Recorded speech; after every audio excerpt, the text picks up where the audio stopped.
Bonjour à tous, bienvenue pour une nouvelle vidéo. Aujourd'hui, on va parler du FC Barcelone, des rumeurs mercato. Et oui, on comble comme on peut. On comble comme on peut. Au Barça, on n'a plus de Ligue des Champions. Au Barça, on n'a plus même pas de Ligue Europa. On ne peut même pas se féliciter de voir le club qui nous a sortis se faire sortir parce qu'ils sont en quart. Bon, ça c'était pour rire, mais c'est totalement mérité. Franchement, Manchester United, c'est incroyable ce qu'ils font. Et là, le Classico qui arrive, il faut déjà anticiper. On va parler du Classico, mais là, on va parler de la saison prochaine, ce qui va arriver et les rumeurs mercato qui sortent. Donc voilà, on va en parler dans cette vidéo. On va commencer par la défense. C'est quoi les deux principales rumeurs mercato en défense? Donc on a le poste de latéral droit. Ça c'est le gros dossier qui doit être étudié au FC Barcelone. Et le poste de troisième, enfin quatrième, cinquième ou troisième défenseur central. Voilà. Donc par rapport au défenseur central, on a qui? Donc on a Koundé, intouchable, on a Araujo, et on a Christiansen. À ce moment-là, il y a qui comme autres défenseurs centraux? Il y a Piqué qui a quitté cette saison, donc il nous manque un joueur en effectif. Il y a Marcos Alonso qui peut se jouer à ce poste-là, mais lui, il est plus dans l'idée de suppléer un Baldé et un Jordi Alba si d'aventure il joue encore. Et on a Eric Garcia. Oui, il joue chez nous. Le petit là qui vient de City. Le crack absolu qu'on a ramené, qui devait révolutionner la défense, parce que Guardiola l'a laissé venir. Tu te souviens de lui? Non? C'est bien, faut pas te souvenir de lui. Bon, c'est vrai que c'est un peu difficile pour Eric Garcia, mais en même temps, voilà, c'est très compliqué. Moi, je pense que ce joueur-là, si le Barça cherche maintenant un complément aux trois défenseurs centraux titulaires, c'est qu'il y aura une rotation, parce que je pense qu'ils vont jouer dans un système à 4, surtout si tu as un Baldé qui monte beaucoup. Ils vont jouer dans un système à 4, ou s'ils jouent dans un système à 3, il faut absolument un latéral droit qui va jouer piston. Donc, mettons qu'ils jouent à 4, il y aura une rotation, vu qu'ils seront 3 pour 2 postes. À ce moment-là, Marcos Alonso, il va récupérer son poste de remplaçant de Baldé. Il y aura un remplacement parmi les 3, s'ils ne jouent pas tous les 3. Mais il nous faut encore un défenseur central suppléant. Et à ce moment-là, Eric Garcia, je pense que c'est la fin. Ça sent bon. C'est bien pour les deux. Que ça soit bien déjà pour le club. Parce que même s'il n'a pas une grosse masse salariale, ça va te permettre de libérer un poste, qu'un autre joueur vienne, peut-être un peu plus efficace. Et le profil typiquement d'un Inigo Martinez qui a été annoncé est très intéressant. Voilà, Inigo Martinez, 33 ans, qui connaît bien la Liga. Il devait déjà venir à Barcelone, c'était des rumeurs à l'époque quand Valverde était le coach.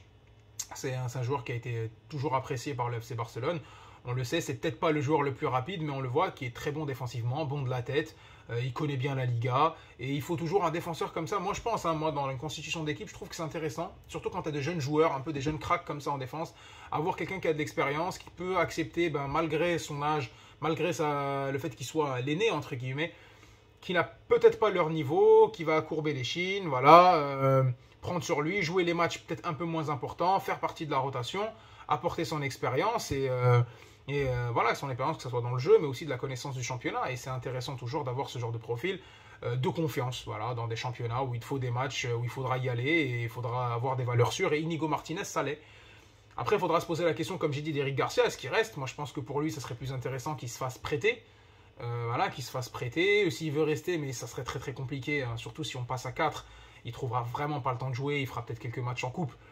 Donc moi je conseille à ce qu'il soit il reste pour pallier à l'hécatombe de blessures comme on a pu avoir cette saison. À ce moment-là, c'est un défenseur qui te plombe, Eric Garcia. Clairement, il te plombe. On l'a vu en Ligue des Champions, c'était un trop haut niveau pour lui. Et même dans des matchs de Liga, on l'a vu face au Real Madrid, et même dans d'autres matchs de Liga, excusez-moi.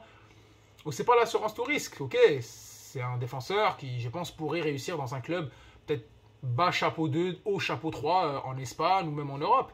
Dans un club assez joueur, où il y a moins de pression, parce qu'il faut voir son profil.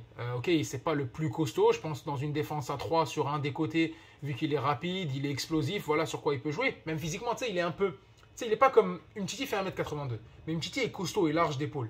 Djene fait 1m78, le défenseur de Getafe.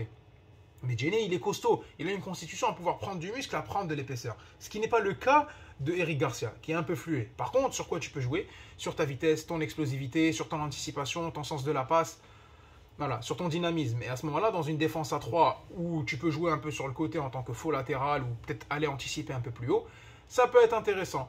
Et à ce moment-là, je conseille qu'on le prête, s'ils ne veulent pas le vendre directement, même si je pense que ça serait une bonne idée, sachant qu'il est venu gratuit.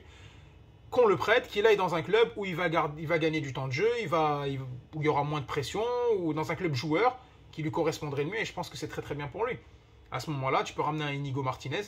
Il y avait les discussions avec notre ami comment il s'appelle, Ndika. Ndika qui était à Auxerre, qui est parti maintenant, qui est à Leverkusen. Ndika, on le voulait. Hein. Moi, je le voulais à titre personnel à Lyon, sauf que maintenant, la situation dans laquelle est Lyon et dans laquelle est fait Leverkusen, bon, on va pas en parler. Voilà, c'est mort. Mais gratuit à Barcelone. Mais après, ils se sont penchés sur Inigo Martinez. Bien sûr, en termes de niveau, Ndika, c'est plus intéressant. Après, c'est dans quelle optique?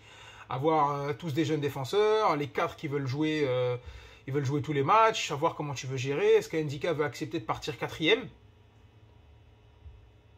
C'est la réalité. Tu partirais 4e, peut-être qu'il a demandé plus de salaire, peut-être qu'il a demandé des garanties de temps de jeu que le Barça ne peut pas donner.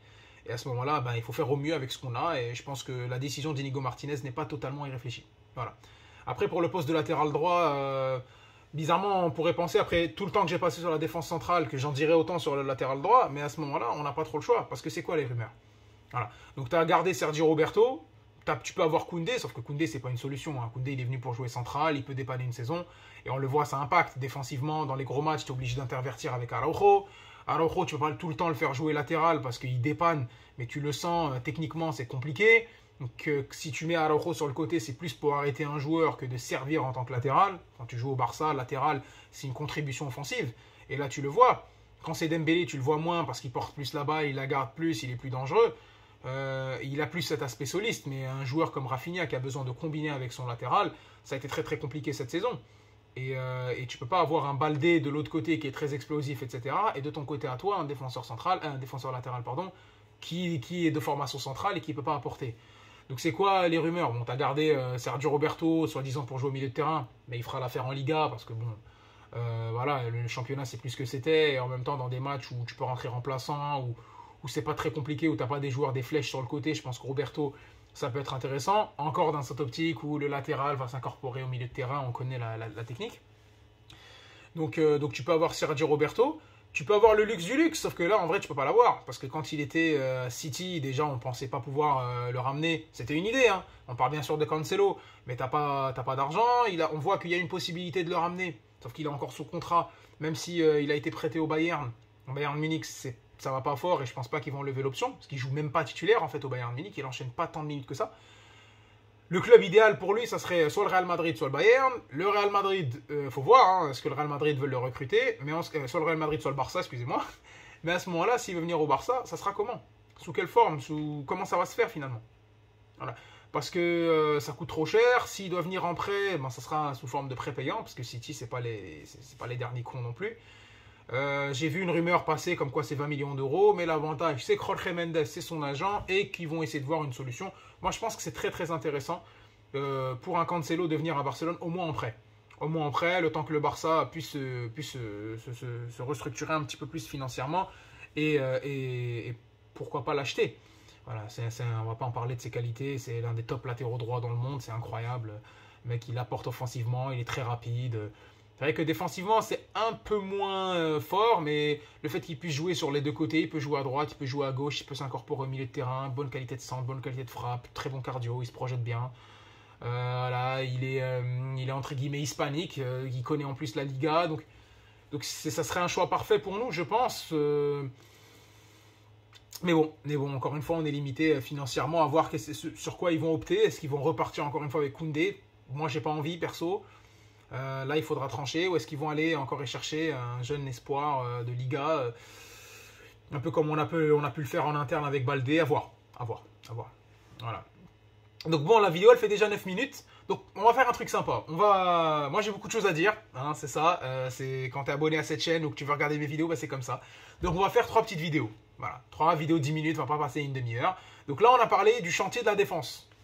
Voilà. Ça sera la vidéo. On va parler du chantier de la défense. On fera une vidéo où on va parler du milieu de terrain, parce qu'il y a quelques recrues, quelles sont mes idées pour le milieu de terrain. Et on fera une dernière vidéo pour l'attaque et le banc, et pourquoi pas même Xavi, etc. Je veux pas qu'il se remplace, pas du tout. Hein. Mais ce qu'on pourrait donner notre avis là-dessus en l'état, parce que maintenant, il faudra bien parler de ça. Voilà. J'espère que la vidéo vous a plu, qu'on va parler de la défense. C'est notre principale force cette année, mais je pense qu'il y a toujours de quoi l'améliorer. Voilà. J'espère que ça vous a plu. On se voit très vite pour la prochaine vidéo sur les milieux de terrain. Et see you soon. N'oubliez pas de liker, de vous abonner, de partager. Vous connaissez le tintin. Merci.